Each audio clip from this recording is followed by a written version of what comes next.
अशी लांब चिरून झाल्यावर मागचे देठ असंच ठेवायचे. आता ह्याचं काय करणार आहे लक्षात आलंच असेल.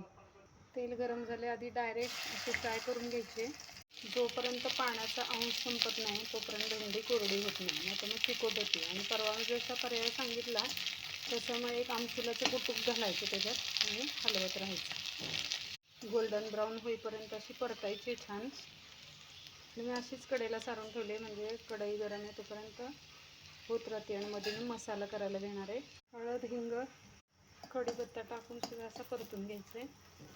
दाण्याचं कूट, मी लाल तिखट पावडर आणि काळा मसाला वापरला आहे. तुम्ही कांदा मसाला वापरायचा असेल तर वापरू शकता किंवा मॅगी मसाला वापरू शकता.